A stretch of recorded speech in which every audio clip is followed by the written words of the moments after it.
right, so welcome to Five Rivers Adventures second video. We're making our YouTube videos, getting started. We're going to be doing the firing of the arrows this week.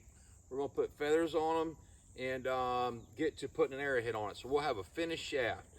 I've got 4 or 5 of these guys we did last week, cut, refined down. Now I'm simply going to start firing them. Now these things are going to get a lot rubberier. Right now they've actually got a little bit of temper to them already, just drying this 1 week. I usually typically take a small fire like this and I'll run this back and forth through this fire. And it's going to take me a few minutes to get it hot, but I'm basically going to evenly distribute the heat across this whole shaft. And I'll just run it back and forth and I'll slowly heat the whole thing up. If I heat this shaft all at one time or heat one spot at one time, in between these air pockets, in between the joints of the reed, it'll break.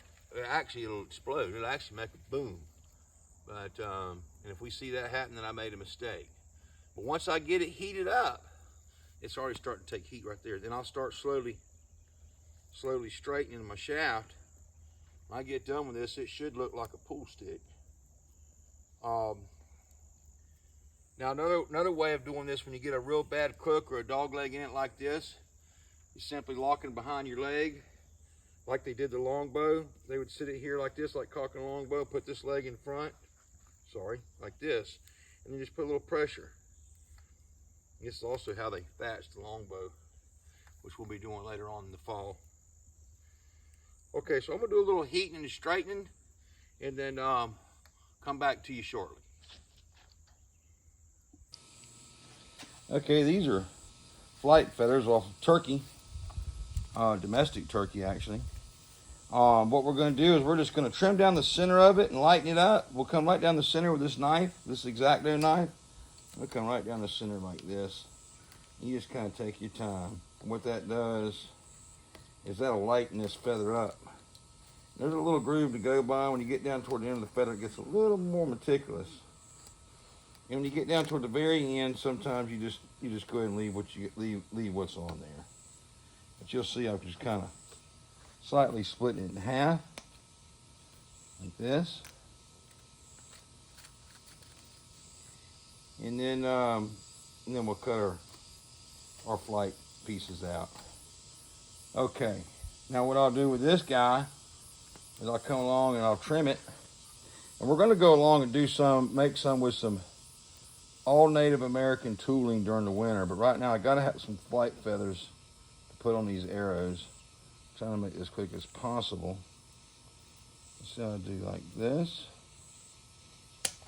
And then I'll take another one and trim it out down here like this. Like that. Anyway, so now you see we're starting to get some shape. Those will be our feathers once they go on. And we'll have 3 on the shaft, like this. All right? Okay, so we've got our fletchings. I've trimmed them out. I leave a little tail on each end to give me something to grab a hold of. If I'm doing this with sinew, I come in that little groove of my arrow between my slots. Lay my first feather here. Now I'm using epoxy today. It's a 2-part epoxy. It's a simple 2-part epoxy, and I'll come back and sand it back down. Works pretty good actually. It holds up very well, especially for practice arrows and arrows you're going to throw around a lot. So I put me some epoxy here. Got my little tail off the back end here. I'm going to put some on it. And I'll take a tool and come back and refine it a little bit. But I'll start my first feather on there like that.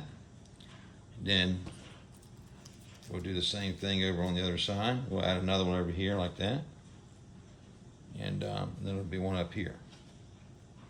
So anyway, we'll get those on, and then we'll mount our arrowhead, and we'll have a spear that's almost ready for service.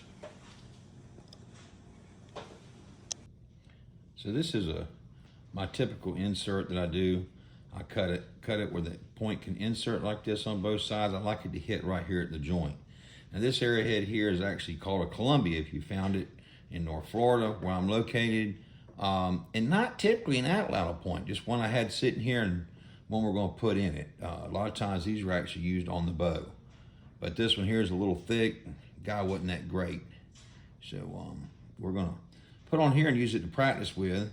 Now, if we were doing it with authentic and going with sinew, we would be putting potash and pine tar in here and mixing it together. But basically, again, I've got my 2-part epoxy. I'm just gonna put some glue down in here like this, simple as that. Insert my arrowhead, make sure it gets nice and firm all the way to the back of that socket. And I'll just take and clean this up around the edges. Like so. And this epoxy gets really hard and it's great for throwing and just beating up and giving the blues. Now we're gonna clean that up a little bit more.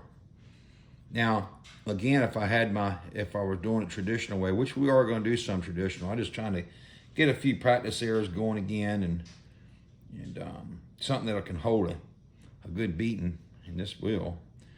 And not that the potash, tar, and sinew won't, but it takes a lot more time to make that arrow. We want to use those for hunting arrows. So there's my epoxy. Now I'm gonna clean it up a little bit and put a little more glue around the edges. Got the feathers done, not done, but they're mounted. And I'll come back and knock this epoxy down. We'll sand that back down. We'll trim the edges of the feathers. And then on the next shot, we should have a finished shaft ready for use. Okay, so here we are with our finished shafts. We've got our fletchings on. We've got our arrowheads on.